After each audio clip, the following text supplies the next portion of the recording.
ଆପଣଙ୍କର ସବୁ ଠିକ୍ କରିବାକୁ ଯାଉଛନ୍ତି ଆଉ ଆପଣଙ୍କ ଜୀବନ ସୁଖମୟ କରିବାକୁ ଯାଉଛନ୍ତି। ଆପଣଙ୍କ ଜୀବନର ସତର୍କତାରେ ଭରା ହେବାକୁ ଯାଉଛି ଆଉ ଆପଣ ସର୍ବଦା ନିଜର ସୁଖମୟ ଜୀବନ ଚାହିଁବେ ତ ଏହି ସମୟରେ ନିଜର ଭାଗ୍ୟର ପରୀକ୍ଷା କରିପାରିବେ।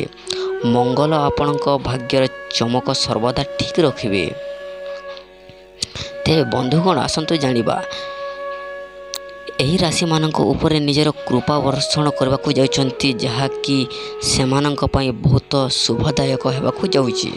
ମହାଦେବଙ୍କ କୃପା ତାଙ୍କ ଉପରେ ସର୍ବଦା ରହିବାକୁ ଯାଉଛି, ଯାହାକି ସେମାନଙ୍କର କୃପା କରିବାକୁ ଯାଉଛି। ଆପଣଙ୍କ ଜୀବନ ସୁଖମୟ ହେବାକୁ ଯାଉଛି। ତେବେ ଆସନ୍ତୁ ଜାଣିବା ଏହି ରାଶିମାନଙ୍କ ବାବଦରେ।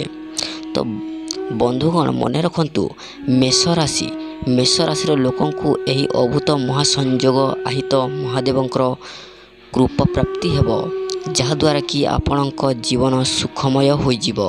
ତେବେ ଆପଣ ଏହା ବାବଦରେ ସୂଚନା ପାଇବା ନିହାତି ଦରକାର, କାରଣ ଆପଣଙ୍କ ଜୀବନରେ ଏହିସବୁ ମହାସଂଯୋଗ ନିଶ୍ଚୟ ହେବାକୁ ଯାଉଛି।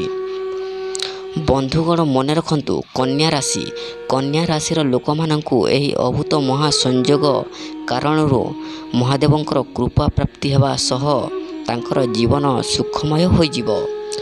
ଗ୍ରହମାନଙ୍କର ଗୋଚର କାରଣରୁ ଏହି ରାଶିର ଲୋକଙ୍କୁ ଶୁଭଫଳ ପ୍ରାପ୍ତି ହେବ ଆଉ ତାଙ୍କର ସବୁ ଦୁଃଖ ତଥା ଦୁର୍ଦ୍ଦଶା ଦୂର ହୋଇଯିବ। ସେମାନଙ୍କ ଜୀବନ ସୁଖମୟ ରହିବ। ବ୍ୟବସାୟରେ ଲାଭ ପ୍ରାପ୍ତି ହେବ ଆଉ ପାରିବାରିକ ଜୀବନରେ ସୁଖ ପ୍ରାପ୍ତି ହେବ। ବନ୍ଧୁଗଣ, ମନେ ରଖନ୍ତୁ, ତୁଲା ରାଶିର ଲୋକମାନଙ୍କୁ ଆଗାମୀ ସମୟମାନଙ୍କରେ ନୂତନ ଯୋଜନା କରିବାର ବେଶ ଦୃଷ୍ଟି ରହିବାକୁ ଯାଉଛି। ଗ୍ରହମାନଙ୍କର ଶୁଭଫଳ ଏହି ରାଶିରେ ଦେଖିବାକୁ ମିଳିବ। ଏହା ସହିତ ତାଙ୍କ ସ୍ୱାସ୍ଥ୍ୟରେ ଉନ୍ନତି ପରିଲକ୍ଷିତ ହେବ। ନମସ୍କାର।